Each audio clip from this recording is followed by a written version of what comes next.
يا مساء الفل، عاملين ايه؟ يا رب تكونوا كويسين. هعمل معاكم النهارده اكله حلوه قوي، اكله اسيويه. قلت بقى ان انا اغير المطبخ بتاعي شويه النهارده. تعالوا نشوف مقاديرنا. اول حاجه انا عندي لحمه كده بوفتيك، غسلتها طبعا كويس، وهبتدي ان انا اقطعها شرايح طويله رفيعه بالشكل اللي انتوا شايفينه ده. ولو حسيتوا ان اللحمه سميكه معاكم دقوها بالمدق بتاع المطبخ.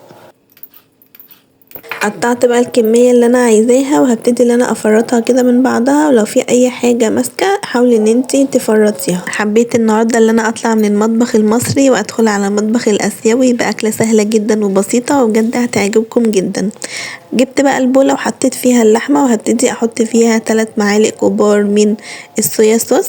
الصويا صوص انواع، في نوع غامق ونوع فاتح. دوت النوع الغامق. لو انتوا عايزيني اقول لكم الفرق ما بين الاتنين اكتبوا لي في الكومنت، وانا هعمل لكم فيديو مختصر عن انواع الصويا صوص. وهنزل بمعلقه كبيره من النشا، وهبتدي بقى ان انا احط ملح وفلفل، وهقلب كل ده مع بعض، وهسيبه نص ساعه يتبل مع بعضه.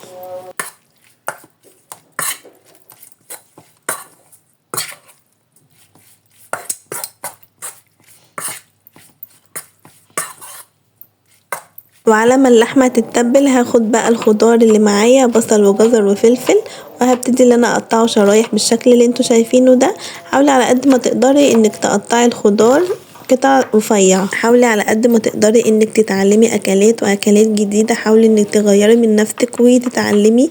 على فكرة المطبخ سهل جدا ومش محتاج اي حاجة، هو بس محتاج شوية تركيز وشوية سنس وشوية ان انت تبقي ايه، عندك تذوق. فاهمة؟ يعني ساعات انت يعني لما بتروحي تنقي الخضار او اي حاجة بتنقي الخضار على حسب ما انت بتاكليه، على حسب ما انت عايزة. برضو الاكل زي ما هو، اعملي الاكل زي ما انت بتحبي اللي انت تاكليه، يعني تتذوقي. انت فاهمه قصدي؟ يعني مثلا بتحبي في الاكل الطماطم زياده حطي زياده طماطم، بتحبي مثلا الفلفل الاسمر زياده حطي الفلفل الاسمر زياده، على حسب ما انت بتحبي الاكله دي انت بتاكليها ازاي، اعمليها زي ما بتحبي بالظبط. وحاولي انك توصلي لنتيجة انت حباها. هو مش كربون، يعني مش لازم اقولك 1 و2 و3 لازم تحطي 1 و2 و3، لا خالص. حاولي انك تعملي الحاجات اللي انت بتحبيها. المهم قطعت الخضار كله اللي معايا بالشكل ده، قطعته رفيع على قد ما اقدر، وجبت الطاسة وحطيت فيها شوية زيت، ونزلت عليها باللحمة بعد ما عدى من وقتها نص ساعة في التتبيلة، وابتديت ان انا اشوحها. هي هتاخد كده تشويحة بسيطة.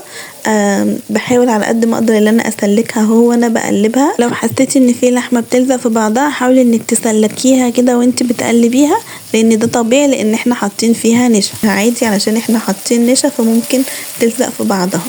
هي خلاص كده اتشوحت، هبتدي بقى ان انا اشيلها من الطاسة، وفي نفس الطاسة هكمل بقية الوصفة. حطيت مكعب زبدة، وهنزل عليها معلقتين كبار من زيت الزيتون،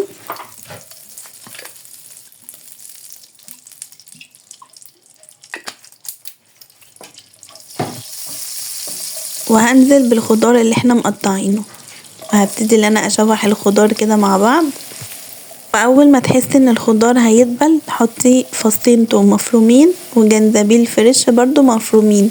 الجنزبيل الفريش بيفرق جدا في الطعم، افضل من الجنزبيل البودر. وهبتدي اقلب كل ده مع بعض، واول ما تحسي ان ريحة التوم وريحة الجنزبيل كده طلعت تنزلي باللحمة.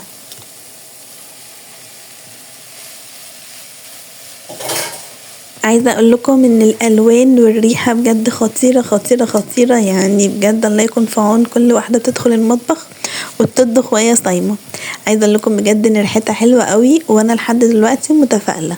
على فكرة في اكلات كتير انا ببقى اول مرة ان انا اجربها معاكم، وانا ما بنزلش الوصفات غير لما بتنجح معايا. يعني مش بنزل اي وصفة وخلاص، يعني انا ممكن اصور وصفة وتطلع طعمها مش عاجبني فمش بنزلها لكم، علشان ما ادكوش وصفة وما تبقاش او ما تبقاش حلوة يعني 100 انتوا فاهمين قصدي. فانا الوصفات اللي انا بعملها عن ثقة، ولازم ان انتوا تجربوها، لان انا بجد ما بنزلكمش الوصفات الا لما تكون وصفة يعني طعمها حلو 100%. وبعد ما كل حاجة اتشوحت كده مع بعضها، وتحس اللي هي اتجانست مع بعضها، وكل الزيوت والطعم اختلط كده مع بعض، وهنزل بمعلقتين كبار من الصويا صوص تاني غير التتبيله اللي احنا متبلينها بيه. وهبتدي اقلبه بقى كل ده مع بعض. ولو عندك سكر بني سكر بني، حطي معلقة صغيرة او نص معلقة صغيرة على حسب الكمية اللي انت بتعمليها، او تحطي معلقة صغيرة من الدبس التمر. دبس تمر بجد، الدبس التمر اداها طعم حلو جدا جدا جدا. ولو ما عندكيش دبس تمر او سكر بني، حطي نص معلقة صغيرة من العسل الاسود.